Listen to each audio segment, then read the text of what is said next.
爹爹出征前握着娘亲的手，一字一句：让楠楠学武，3年后选秀进宫。娘亲哭着点头。第2天，娘亲给我请了舞狮。我疑惑：娘，不是该学武吗？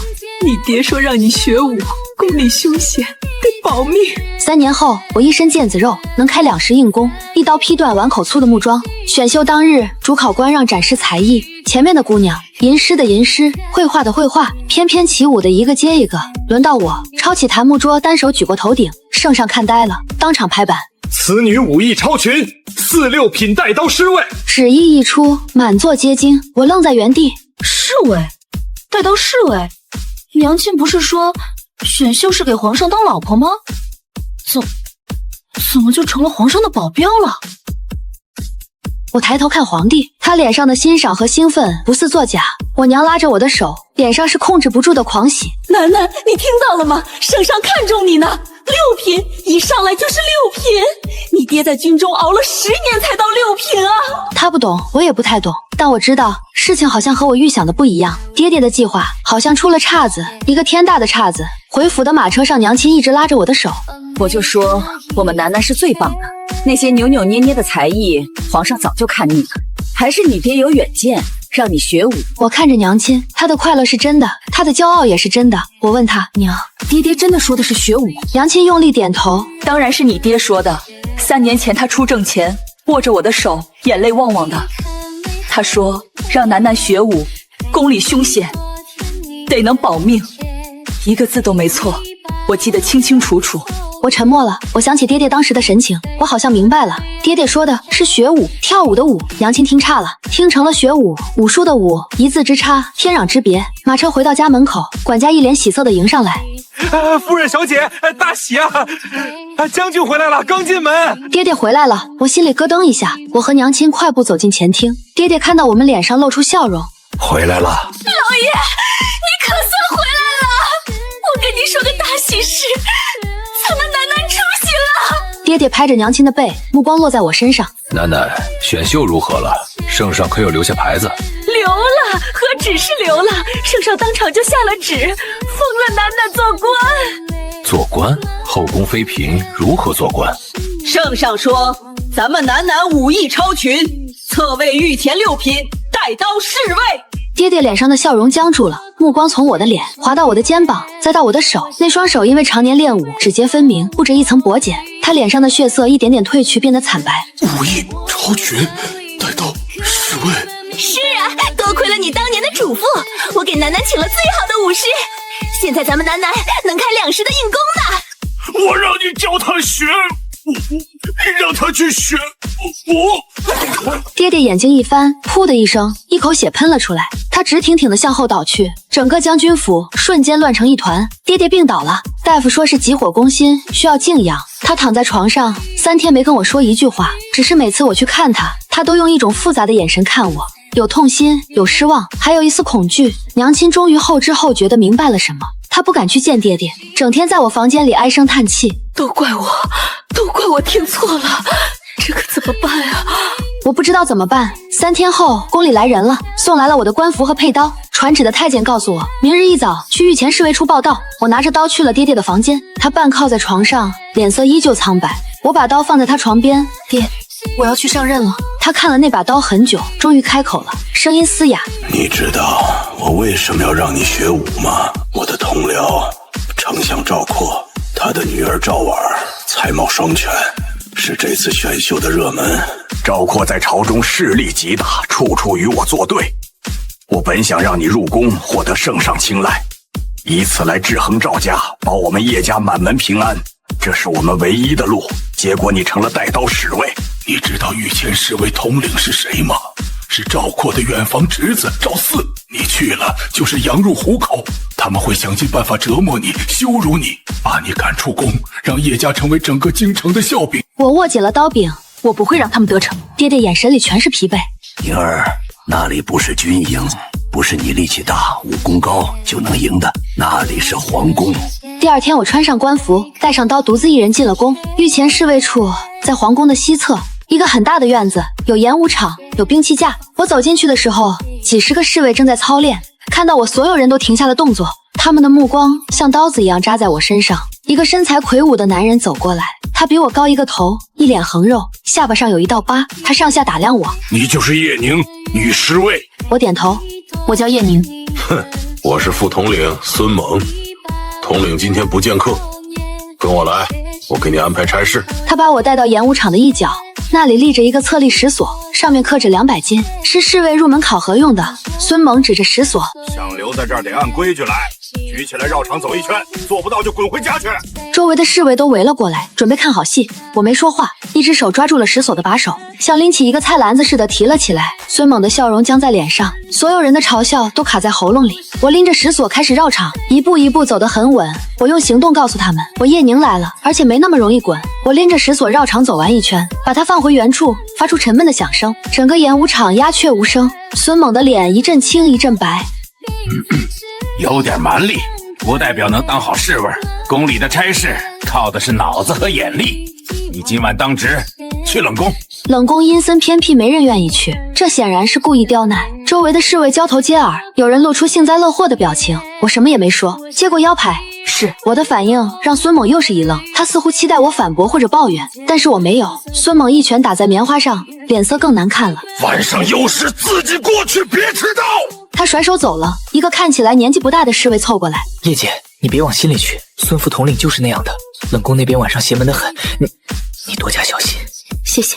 入夜，我准时到了冷宫门口，这里比皇宫其他地方要黑得多。和我一起当值的还有2个老侍卫，他们缩在角落里烤着一小盆炭火，看见我只是懒懒地抬了下眼皮。站远点儿，别挡着风。我没理他们，按着刀站在自己的岗位上。那2个老侍卫开始讲鬼故事。据说前朝有个贵妃，就是在这个梁上吊死的。舌头伸出来那么长，到了半夜还能听见他唱戏的声音呢。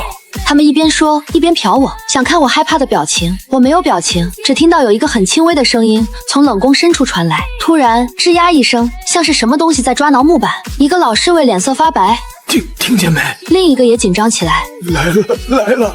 我皱起眉，这个声音更像老鼠或者别的什么活物。我过去看看。你疯了，别去，会没命的。一个老侍卫拉住我，我甩开他的手，职责所在必须查清。我顺着声音走进一座荒废的偏殿，角落里一个瘦弱的小太监正在撬一块松动的地板。他看到我，吓得魂飞魄散，瘫在地上。他身边的麻袋到了，滚出几件旧首饰，原来是贼。我把他押回门口。那2个老侍卫看清情况，目瞪口呆。你把他抓住了，是个贼。人我抓了，你们按规矩上报。说完，我回到自己的岗位上继续站着，直到天亮换房。孙猛一早就等在侍卫处，显然想听我抱怨或者求饶。我走到他面前，交还腰牌，报告副统领，冷宫一夜平安，无事发生。他准备好的一肚子话全堵在了喉咙里。他看着我，眼神像是见了鬼。那天晚上之后，我在侍卫中的名声从女蛮子变成了夜阎王。据说能面不改色在冷宫抓贼的女人比鬼还可怕。第4天，侍卫统领赵四终于露面了，他把我叫到跟前，笑得很和气。叶侍卫，少年英才，冷宫那种地方太大材小用了。从今天起，你负责御花园西侧的巡逻。御花园是后宫妃嫔们最喜欢去的地方，男侍卫在那儿巡逻，是分最容易出错的差事。离得近了是冒犯，离得远了出了事又是失职，这是个坑，一个比冷宫更深的坑。我面无表情地接了令，是统领。好好干，我很看好你。我带着刀来到御花园，正是午后，园子里很热闹，一群群的宫女簇拥着打扮得花枝招展的妃嫔。我站在一棵柳树下，看到了一个熟悉的身影，丞相之女赵婉，她被封为赵贵人，此刻正坐在一座凉亭里，被众人围绕。她看起来柔弱美丽，脸上带着得体的微笑，但她看向我的眼神带着一丝冷意。选秀那天我抢了她的风头，她肯定记得。果然，她端起一杯茶，对身边的宫女说了句什么。那个宫女端着一盘点心朝我走来。叶侍卫，我们主子赏你的。当值期间不识外物。叶侍卫真是井中之手。他站起身，走到我面前的池塘边。呀，这鱼真好看。他身体微微前倾，头上的步摇晃动得厉害，一只做工精美的金步摇从他发间滑落，扑通一声掉进池塘里。我的金步摇，那是圣上亲赐的，快捞上来呀！叶侍卫，你快想想办法！所有人的目光都集中在我身上，这是个圈套。我如果下水，就是失身失仪，当值期间擅离职守；我如果不下水，就是对贵人不敬，怠慢圣上御赐之物。赵婉的嘴角已经挂上了一丝得意的微笑。水里的金步摇正在慢慢下沉，我用弓臂轻轻探入水中，手腕一抖，弓臂的末梢准确地挑中了金步摇的环扣。我手臂平稳地抬起，金步摇被我稳稳地挑出水面，最后精准地落回赵婉儿面前的石桌上。赵婉儿的笑容凝固在脸上，周围所有人都看呆了。一个声音从不远处传来：好俊的巧劲。年轻的皇帝正带着几个太监站在不远处的假山旁，他脸上满是欣赏和笑意。他不知道站了多久，看了多久。他走过来，拿起桌上的金步摇看了一眼。赵贵人圣眷之物，要好生保管才是。若是自己保管不好，朕便替你收回了。赵婉儿的脸瞬间惨白。臣妾知错。你叫叶宁？是。叶萧的女儿？是。不错，有其父之风，不比你爹强。这差事不适合你，传旨着叶宁入羽林卫，任朕的随行护卫，即刻上任。羽林卫是皇帝的亲卫，负责贴身保护皇帝的安全，能进入羽林卫的都是百里挑一的高手。我一个刚入职的新人，还是个女人，直接被破格提拔。这个消息在侍卫处引起了轩然大波。孙猛的脸据说已经不能用黑来形容，是灰。赵四把我叫去，脸上第一次没了笑容。你很好，叶将军，生了个好女儿。语气里听不出是夸奖还是威胁。我的新岗位是在皇帝身边3步之内，皇帝似乎很喜欢我这个沉默的摆设。他批阅奏折，我在旁边站着；他读书下棋，我在旁边站着；他散步，我跟在后面。我不说话，他也不常跟我说话，但他的目光总会有意无意地落在我身上，带着一种研究和好奇。其他的羽林卫对我充满敌意，他们是精英中的精英，现在却要和一个女人分享荣耀。尤其是羽林卫的都尉武刚，他看我的眼神充满了审视和不信任。这天，皇帝在御书房接见西域来的使臣，我按规矩站在他身后的屏风旁。使臣献上了一匹汗血宝马作为贡品，皇帝很高兴，当场就要去相马，地点就在御书房外的广场上。那匹马通体赤红，神俊非凡，但性子很烈，几个马夫都差点控制不住。皇帝艺高人胆大，非要亲自去摸一摸。他刚一走近，那匹马突然发出一声长嘶，人立而起，2只前蹄重重地朝皇帝踏了下去。事发突然，身边的太监和侍卫都吓傻了。都尉武刚反应最快，立马向皇帝扑过去，想用身体挡住，但来不及了。在所有人都以为皇帝要血溅当场的时候，我身体像离弦的箭一样射了出去，肩膀狠狠地撞在了马腹上。那匹汗血宝马被我硬生生地撞得横溢出去好几步，我稳稳落地，挡在皇帝身前，右手已经握住了刀柄。那匹马摇晃了几下，站在原地不敢再动，整个广场死一样的寂静。所有人都用看怪物的眼神看着我，一个女人的身体里怎么能爆发出如此恐怖的力量？皇帝也被震撼住了，他走过来，用力地拍了拍我的肩膀，然后他回头对所有羽林卫下令：从今日起，叶宁为羽林为副都尉，朕的安全由他全负责。我成了羽林卫的副都尉，那些曾经轻视我、排挤我的同僚们，此刻低着头，不敢与我对视。我再看向远处的赵四和孙猛，他们的脸上是掩饰不住的惊恐。我突然想起了爹爹的话：宁儿，那里不是军营，不是你力气大、武功高就能赢的。可我一路走来，到目前为止，靠的好像全都是这个。也许爹爹错了，又或者真正的凶险才刚刚开始。都尉武刚给了我一份羽林卫的布防图和一份名册，这是所有岗位和人员以3天内记熟，3天后我会抽查，一个错漏自己去领30军棍。是，都尉。第2天中午，皇帝在御花园的亭子里召见大臣，我跟武刚一左一右站在亭外。来的是前御史，一个50多岁的小老头，他以言辞犀利，敢于谏言闻名。他跟皇帝汇报完政务，目光瞟到了我身上。陛下，臣有一言，不知当讲不当讲？前爱卿但说无妨。陛下擢升一介女子魏羽林为副都尉，统管禁中安防，恐有不妥。行武之事，自古为男子之责。女子体力孱弱，心性不定，如何能担此大任？让一介武夫常伴君侧，而非鸿辱名士，臣实在痛心疾首。恐非社稷之福，亦损天下威仪。前爱卿，你看看这双手，没有吟风弄月，没有拨弄琴弦，但这双手在前几日把一匹发疯的烈马撞开，救了朕的性命。朕的威仪是朕的命给的，如果一个人的武力能保住朕的命，那他的存在就是最大的威仪。臣失言。退下吧，听到了吗？以后谁敢质疑你，你就把这番话告诉他，你是朕的副都尉，不是他们的。我看着皇帝年轻而坚定的脸，心里有种说不出的感觉。臣遵旨。那一刻，我看到远处的树影下站着2个人，赵四和孙猛，他们的眼神像淬了毒的冰。我明白，皇帝越是维护我，他们就会越想除掉我。一场真正的风暴要来了，可没想到比我想象的来得更快，也更阴险。3天后，我完全熟悉了羽林卫的事务。武刚抽查我对答如流，他脸上露出一丝不易察觉的认可。按照排班，当晚由我负责御书房的夜间守卫。御书房里存放着皇帝的玉玺，以及许多未公开的政令、边防图。我打起了12分的精神，从酉时到子时，我亲自巡查了3遍，每一扇门窗，每一个守卫的岗位都检查得清清楚楚，没有任何异常。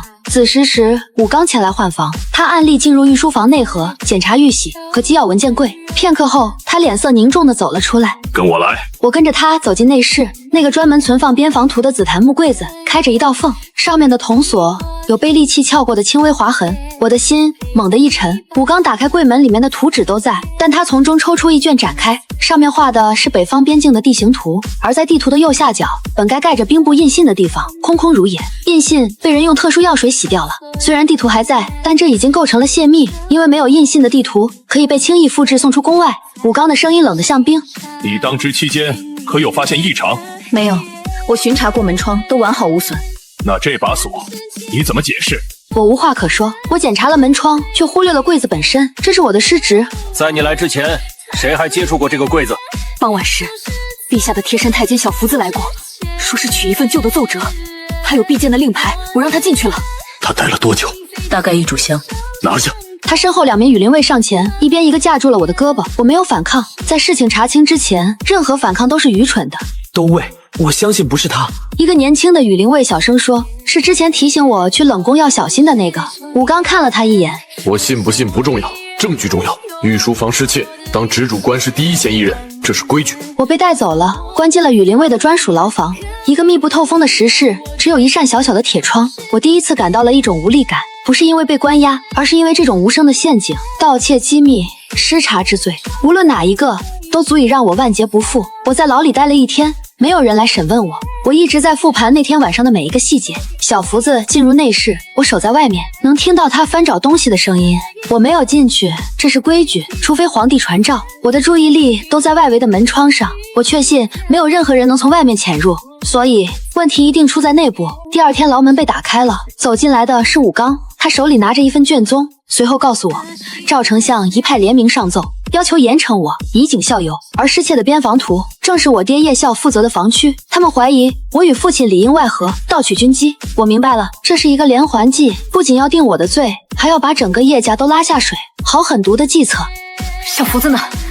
昨晚在自己住处上掉了，还留下了一封认罪的遗书。遗书上说，是你许诺给他重金，让他配合你盗取地图。陛下怎么说？陛下顶住了压力，没有立刻定你的罪。他说，活要见人，死要见尸。一份遗书说明不了什么，他给了我3天时间，让我彻查此案。这是所有人的口供和现场勘验的记录，你自己看。如果你是清白的，就从里面找出证据来证明。叶宁，我不管你是将军之女还是陛下新宠，在羽林卫，我只信证据和事实。我问你，人是不是你杀的？图是不是你偷的？不是。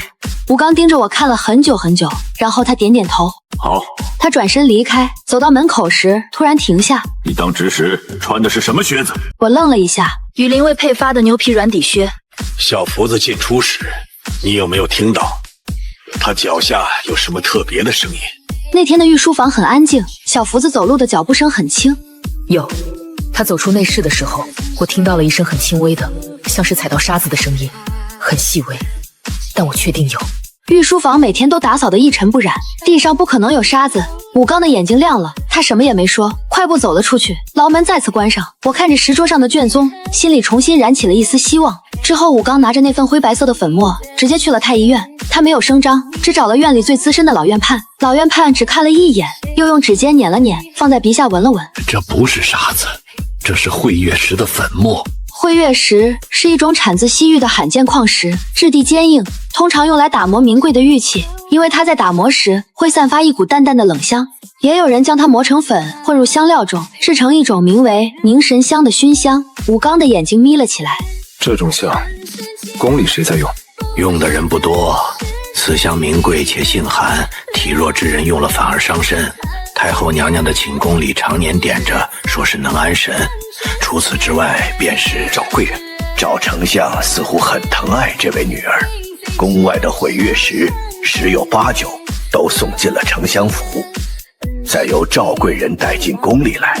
线索对上了，武刚立刻带人以协查的名义去了小福子生前的住处，那是一个位于宫中最偏僻角落的小房间，阴暗潮湿，房间里已经被搜查过一遍，很乱。武刚让所有人都退出去，自己一个人在里面。他站在房间中央，闭上眼睛，模拟着那晚可能发生的一切。凶手来到这里，威逼利诱让小福子写下认罪书，然后杀人，伪装成上吊自尽。凶手身上沾着慧月石的粉末。武刚的目光落在了那张写着遗书的桌子上，桌上有一方砚台，是小福子平时用来磨墨练字的。砚台里还有未干的墨迹，还有几粒极其细微的闪着灰色光芒的粉末。凶手在处理现场时，不小心将身上的粉末蹭到了砚台上，而匆忙的搜查人员忽略了这个微不足道的细节。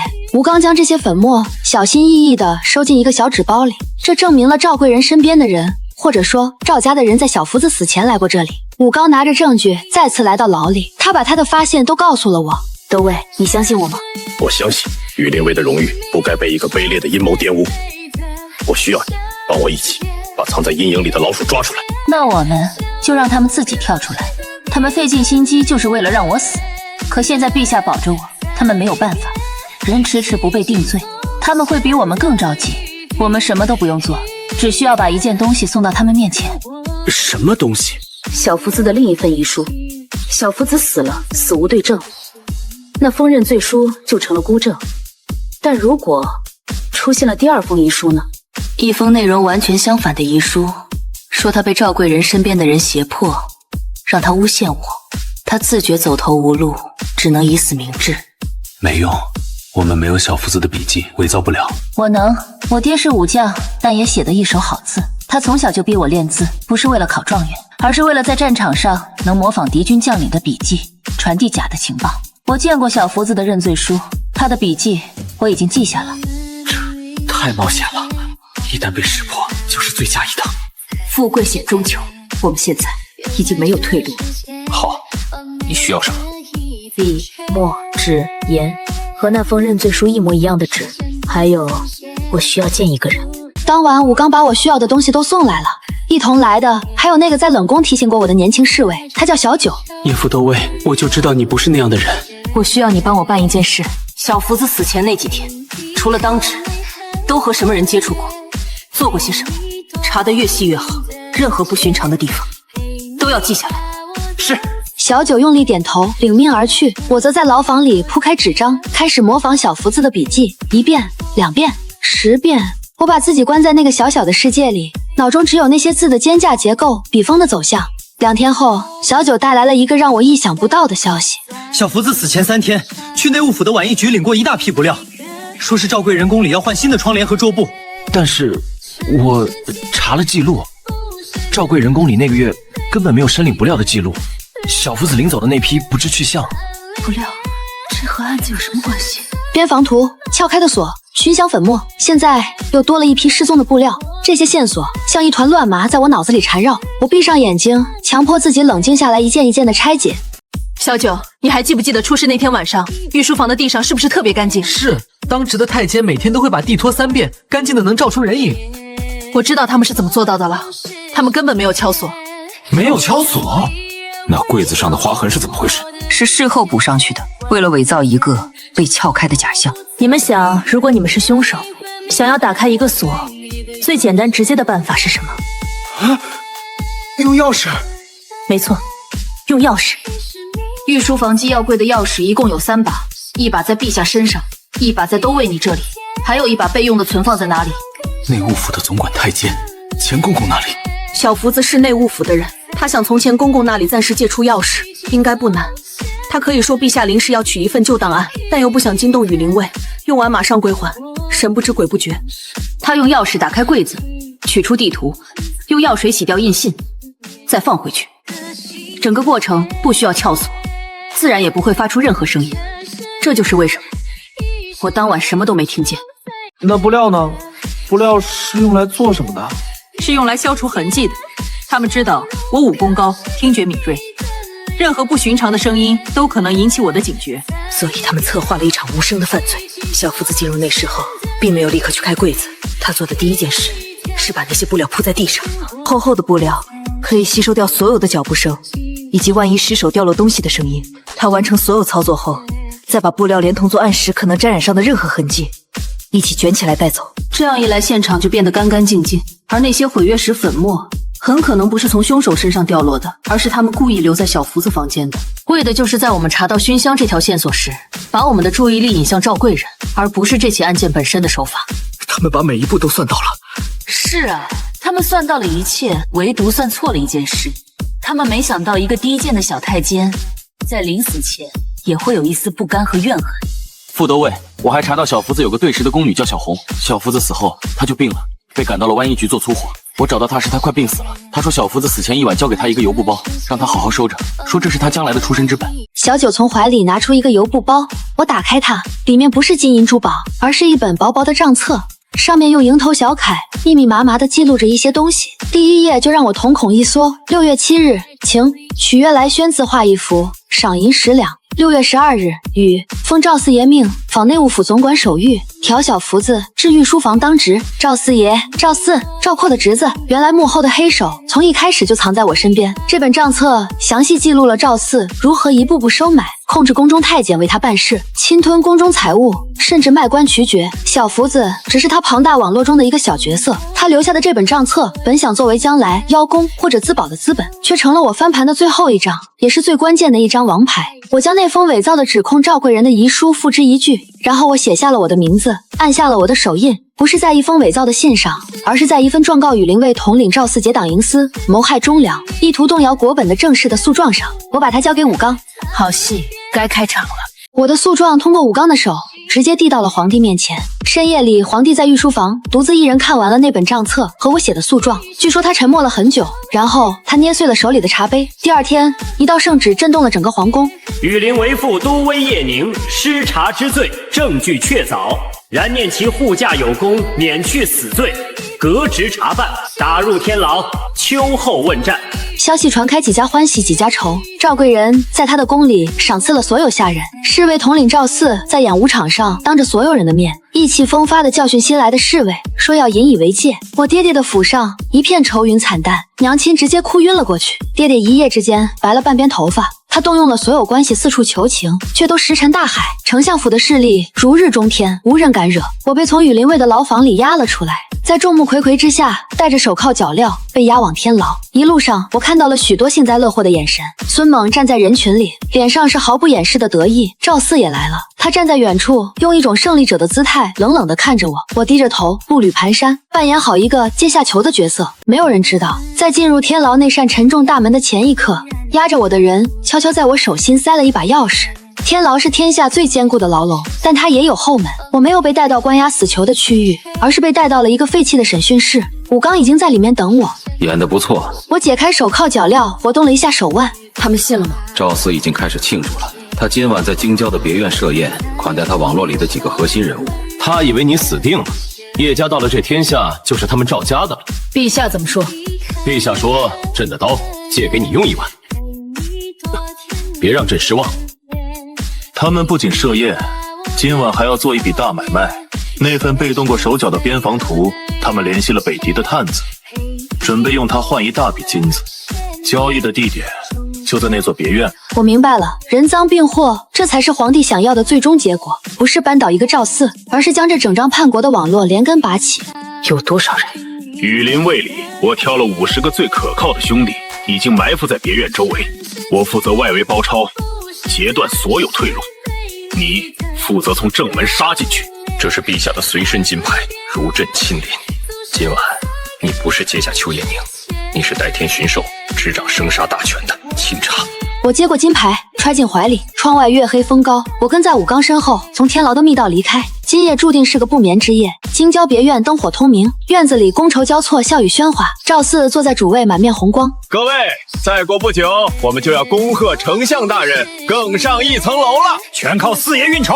那个姓叶的丫头片子还想跟我们斗？不自量力。哈哈哈哈哈！夜宵那个老匹夫现在恐怕还在家哭呢。哈哈哈！在他们看不见的黑暗中，50名羽林卫精锐已经像猎豹一样悄无声息地包围了整座别院。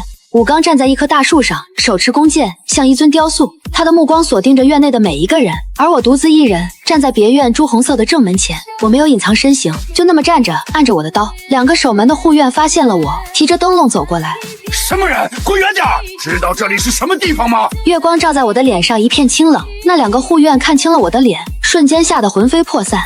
月宁，你不是在天牢吗？我没有回答，只是抬起脚，一脚踹在厚重的木门上，2扇门板连带着门栓被我硬生生踹飞出去。我一步踏入院内，院子里瞬间鸦雀无声，所有人都转过头，惊愕地看着门口。当他们看清是我时，脸上的表情从惊愕变成了极致的恐惧。赵四手里的酒杯啪的一声掉在地上，摔得粉碎。他指着我，嘴唇哆嗦着，一个字都说不出来。几个喝多了的宾客仗着酒劲拔出刀，杀了这个鬼！他们朝我冲了过来，我甚至没有拔刀。在第一个人冲到我面前时，我侧身抓住他的手腕，向后一拧，咔嚓一声，骨头断裂。我夺过他的刀，反手一刀柄砸在他后颈，他哼都没哼一声就晕了过去。同时，我右脚踢出，正中第2个冲来的人的胸口，他像个破麻袋一样飞了出去，撞翻了一张桌子。剩下的人吓得停住了脚步，再也不敢上前。整个过程行云流水，快如闪电。院子里只剩下风声和众人粗重的喘息声。这时，一个穿着北狄服饰的人从内堂冲了出来，他手里紧紧攥着一卷画轴，神色慌张。赵思看到他手里的东西，脸色瞬间惨白，那是他们刚刚交易完成的边防图，人证物证俱在。我缓缓拔出荆蛰，奉陛下旨意，捉拿叛国逆党，凡有反抗者，格杀勿论。话音刚落，四面八方的屋顶上同时站起了数十名手持弓弩的羽林卫，黑洞洞的箭头对准了院子里的每一个人。绝望像瘟疫一样在人群中蔓延开来。那个北狄探子知道自己跑不掉了，眼中闪过一丝狠戾，他将地图塞进怀里，拔出弯刀，怪叫一声朝我扑来。擒贼先擒王，他想用我做人质。就在他的刀锋即将触碰到我的前一刻，我的刀动了，没有复杂的招式，只有一道快到极致的直线一闪而过，血光迸现。那个北狄探子身体僵在原地，他的脖子上出现了一道细细的红线。赵四两腿一软，瘫倒在地，一股骚臭味从他身下传来。这位不可一世的羽林卫统领直接吓尿了。我提着滴血的刀，一步一步向他走去。我走到赵四面前，用刀尖挑起他的下巴。赵统领，别来无恙。他浑身抖得像筛糠，牙齿咯咯作响，一句话也说不出来。周围的宾客和护院看到这一幕，哪里还有半点反抗之心？当啷啷一阵响，所有人扔掉了手里的兵器。御前大人饶命啊！我们是被逼的，我们什么都不知道啊！饶命啊！武刚带着人从外面走了进来，他看了一眼院内的情景，对我点点头。全部拿下，押回羽林卫大牢，分开审讯。是。羽林卫的士兵如狼似虎地冲进来，将这群叛党一个个捆绑起来。曾经不可一世的权贵们，现在都成了待宰的羔羊。我把赵四交给武刚，这个人我要亲自审。武刚没有异议。羽林卫大牢还是那个我待过的石室，只不过这一次我坐在审讯桌的后面，赵四被绑在对面的刑架上。我没有用刑，我只是把那本小小的账册扔在他面前。他知道自己完了。我都说。他像是倒豆子一样，把自己知道的一切都招了。如何被他的叔叔当朝丞相赵括一步步安插进羽林卫，如何利用职权结党营私，编织一张覆盖整个皇宫内外的利益网络，如何设计陷害我，又如何计划着在我被处斩之后，再用同样的手段对付我爹叶孝，最终吞并兵权。他的计划比我想象的还要庞大和恶毒。如果不是小福子留下的这本账册，如果不是皇帝的绝对信任，我和我的家族将死无葬身之地。审讯一直持续到天亮，我拿着赵四画押的口供走出牢房。都招了，都招了。根据他的供述，我又抓了几条大鱼，这个名单可以收网了。武刚接过名单，眼神凝重，上面的每一个名字都足以在朝堂上掀起一场地震。你还好吗？他突然问。我愣了一下，一夜未睡，加上连番的激战和审讯，我的确很疲惫，但我精神很好。我很好，前所未有的好。这种亲手将敌人送入地狱的感觉，比任何一场胜利都来得痛快。武刚点点头，不再多言。他带着人拿着名单去执行最后的抓捕。整个京城在天亮之后陷入了一场无声的风暴，一个个高官显贵在自己的府邸中被羽林卫带走，丞相府门前更是被围得水泄不通。我则像往常一样进宫，站在御书房的门口站岗。文武百官走进大殿时都看到了我，看到了那个本该在天牢里等死的叶宁，此刻却完好无损，甚至更加挺拔地站在了皇帝的门口。所有人的脸上都写满了震惊和不解，尤其是以赵括为首的一派官员，他们的眼神里已经带上了一丝恐慌。大殿之上气氛凝重的可怕，皇帝还没有来，官员们站在自己的位置上，却不像往常一样交头接耳，所有人的心思都飘到了殿外，飘到了我这个不该出现的人身上。终于赵括站不住了，他出列对着空无一人的龙椅朗声说道：本有本启奏，女囚叶宁罪大恶极，本应在天牢待死，为何会出现在御书房外，身着官服，手持利刃？此乃藐视国法，动摇朝纲之举，恳请立刻将此女拿下，明正典刑，以安天下人心。臣无意，恳请陛下明正典刑。皇上驾到！太监尖细的嗓音响起，年轻的皇帝身着龙袍，缓步走入大殿，坐上龙椅，他的脸上没有任何表情。赵括再次叩首：陛下，关于女囚叶宁一事，皇帝抬了抬手：丞相稍安勿躁。他的目光扫过殿下的每一个人，平静却带着刺骨的寒意。朕这里也有一份东西，想让诸位爱卿看一看。太监展开一份长长的卷轴，开始宣读，读的不是圣旨，而是一份份供词。京中各个部门的大小官员的罪行被公之于众，每念出一个名字，殿中就有一个人脸色惨白一分。每念出一桩罪行，赵括的身体就颤抖一下。当太监念到赵四承认是他一手策划了御书房失窃案，目的就是为了栽赃陷害我，并将我爹叶孝和整个叶家拉下水时，整个朝堂一片哗然。太监读完，将那本小小的账册和一沓签了字的供词高高举起。武刚从殿外走入：陛下，所有逆党共计73人，已全部捉拿归案，无一逃脱。叛国之贼赵四与北狄探子交易之时，人赃并获。这是从贼人身上搜出的伪造的边防图，不可能，这不是真的。丞相，现在你还觉得朕该把叶宁明正点刑吗？赵括抬起头，看着龙椅上那个年轻的帝王，那眼神不再是平日里的温和与隐忍，那是一种掌控一切的绝对的威严。他明白了，从一开始，这就是一个请君入瓮的局，而他和他经营了半生的势力，就是那只自己走进笼子的瓮中之鳖。赵括一口鲜血喷出，仰面倒下，不省人事。赵括当场被剥夺官职，打入天牢。所有涉案官员无一幸免，空出来的70多个职位，让整个朝廷的权力结构一夜之间重新洗牌。随后，皇帝从龙椅上站起来，对我跟武刚说：你们俩随朕来。御书房内，皇帝眼中闪烁的光芒比任何时候都要明亮。这次你们做得很好。武刚，你忠于职守，不畏强权，查案有功。斟酌你魏雨林为左都尉，赐黄金千两，复敌一座。谢陛下。叶宁，朕不知道该怎么赏你。升冠，你现在已经是副都尉了，赏钱。朕觉得金银之物配不上你的功劳。羽林卫是天子亲军，国之利人。从今日起，羽林卫不再设左右都尉，只设一人为羽林卫大都尉，总领3000禁军，护卫恭敬，节制内外。叶宁，你可愿为朕执掌这把利刃？我猛地抬起头，眼中是难以置信的震惊。羽林卫大都尉，这是何等尊荣，何等权力！我不仅成了整个羽林卫的最高统帅，更成了皇帝最信任的独一无二的心腹。就连一旁的武刚也露出了惊愕的表情，但他随即释然，对我投来一个真心实意的祝贺的眼神。我深深地吸了一口气，单膝跪下：臣叶宁愿为陛下肝脑涂地，万死不辞。好一个万死不辞！朕在赐你入朝不取，暂拜不明，监履上殿之权。朕要让天下人都知道，你叶宁是朕的功臣，是国之栋梁。走出御书房的时候，我迎面碰到了一对太监，他们押送着一个失魂落魄的女人，是赵婉儿。丞相府倒台，她这个贵人自然也做不成了，她的去处只有一个，冷宫。我们擦肩而过，但我没有停下脚步多看她一眼。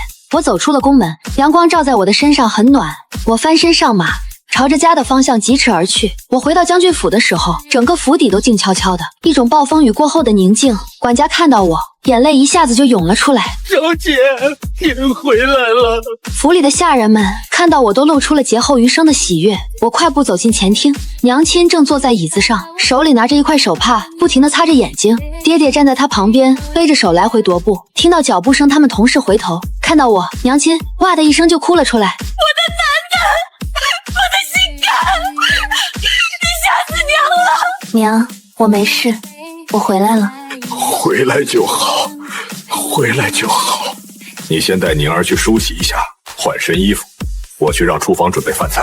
等我洗漱完毕，换了一身家常的衣服，来到饭厅时，一桌子丰盛的菜已经摆好，都是我喜欢吃的。饭桌上，娘亲不停地给我夹菜，嘴里念叨着我在牢里肯定受苦了，要好好补补。爹爹却一直很沉默，只是偶尔给我添一碗汤。吃完饭，娘亲被丫鬟扶着去休息了。饭厅里只剩下我和爹爹2个人。宁儿，跟爹爹说实话，在里面受苦了吗？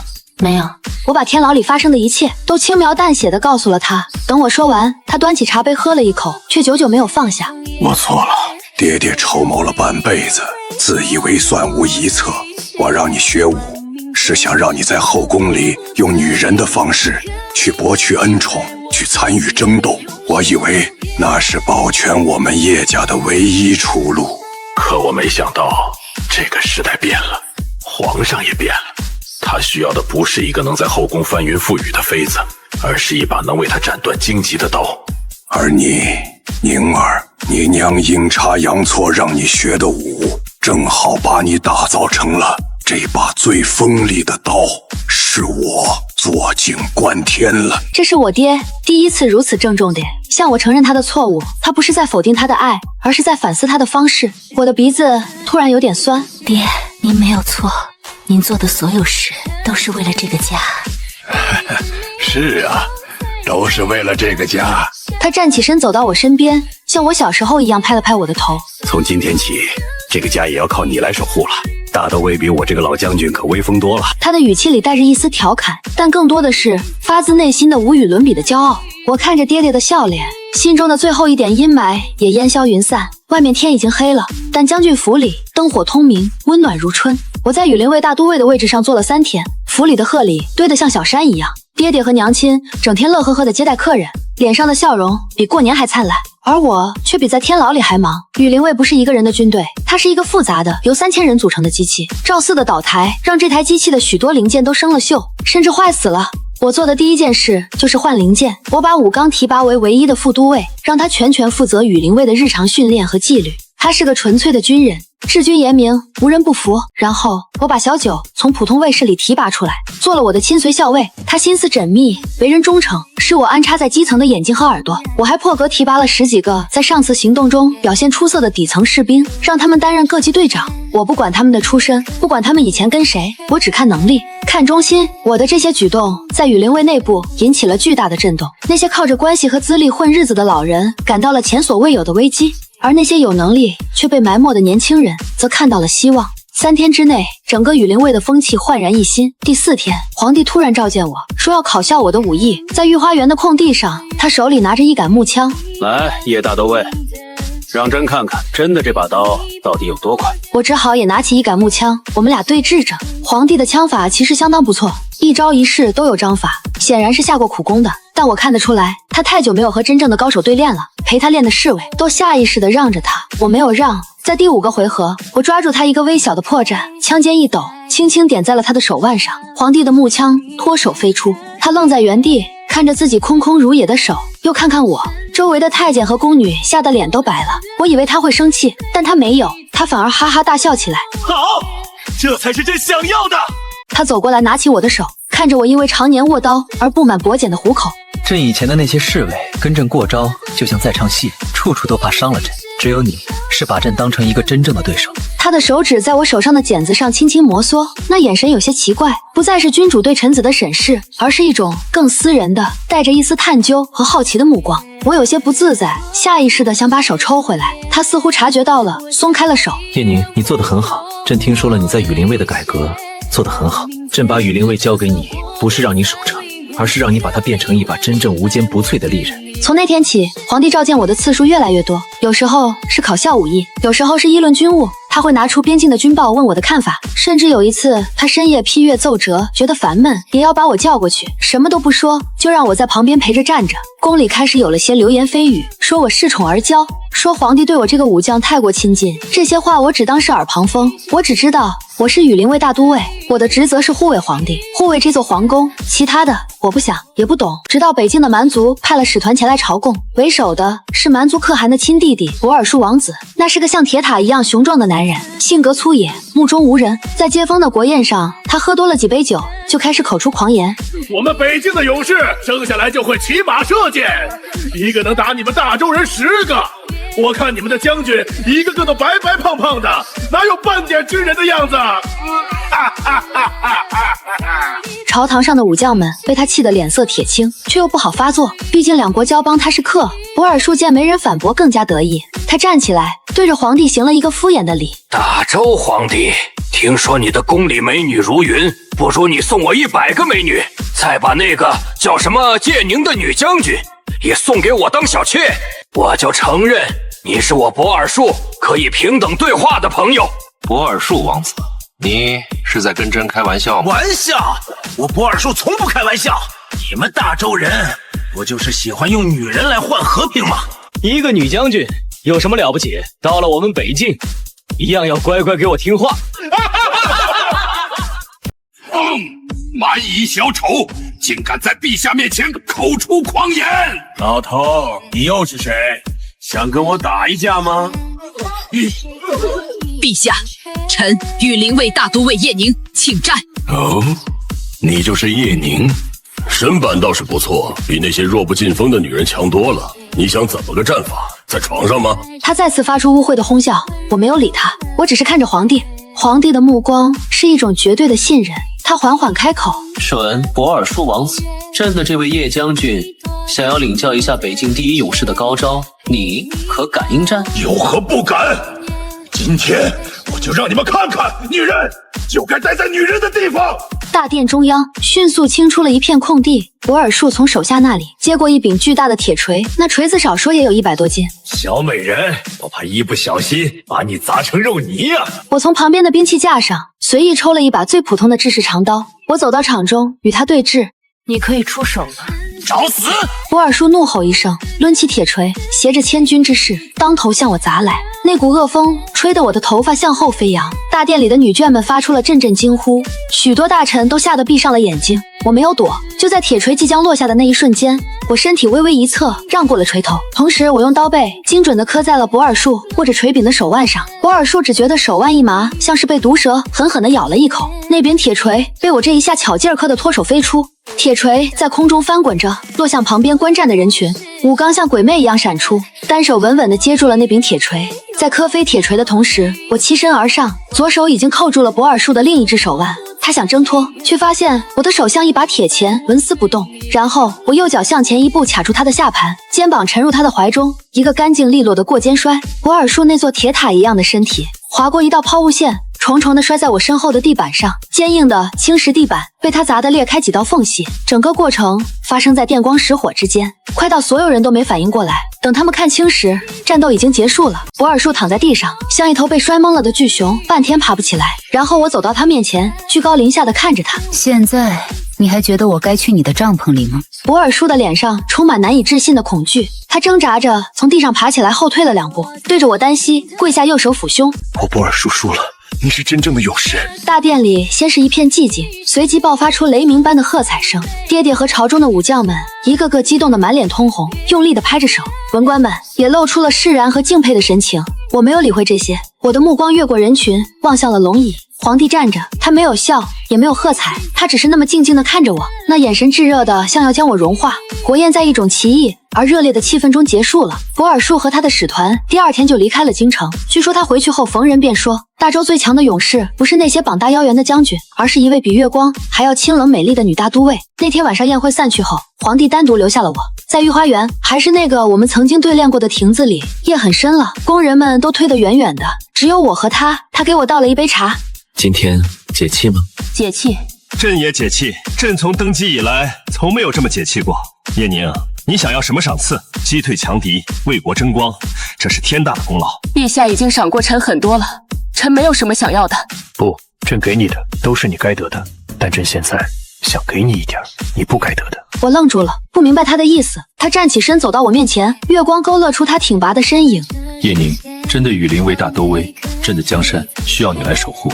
那朕的后宫，你愿不愿意也替朕守着？我的脑子嗡的一声一片空白，我呆呆地看着他半天没说出话来。臣听不明白。皇帝的嘴角勾起一抹无奈又宠溺的笑，他伸出手轻轻碰了碰我的脸颊。你这个木头，朕的意思是，朕的皇后之位一直空轩，朕想请你坐上来。皇后这两个字像一道惊雷，在我脑海里炸开。皇后，这比让我去带兵攻打北境还要让我感到荒唐和不可思议。不行，陛下，臣不会当皇后，臣只会舞刀弄枪，臣不懂琴棋书画，更不懂后宫的那些勾心斗角。你让臣当皇后，臣会把您的后宫搞得一团糟的。皇帝却一步步逼近，把我堵在亭子的廊柱边，退无可退。他双手撑在我身体两侧，将我圈在他的怀里，那股属于他身上的淡淡的龙涎香将我笼罩。朕知道你什么都不会，但朕要的也不是一个会吟诗作画、会权衡算计的皇后。朕要的是一个能与朕并肩而立，让朕可以毫无保留地把后背交给她的女人。朕要的是一个当朕疲惫时可以陪朕练练枪，当有外敌来犯时敢于站在朕面前为国而战的妻子。叶宁，朕要的就是你。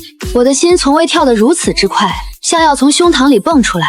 我看着他近在咫尺的脸，看着他眼中的星光，我发现我竟然说不出一句拒绝的话。原来在我不知道的时候，这颗只为武道而跳动的心早已被这个年轻的男人一点一点地占据了。1年后，大周朝有了唯一一位出身行伍、以军功册封的皇后。我的大婚典礼很简单，没有繁复的礼节，却有3军将士的齐声喝彩。我没有穿臃肿的凤冠霞帔，皇帝特许我穿着一身火红色的绣着金凤的戎装嫁给了他。爹爹和娘亲坐在观礼席的最高处，哭得像2个孩子。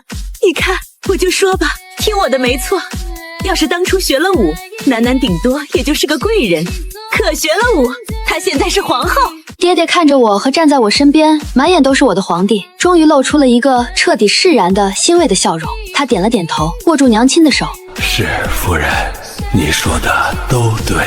阳光下，我看着我的刀，我的丈夫，我的家人，我的江山。我知道我这一生注定与刀光剑影为伴，但从今往后，我的刀不仅要守护天下，更要守护我身边的这个人。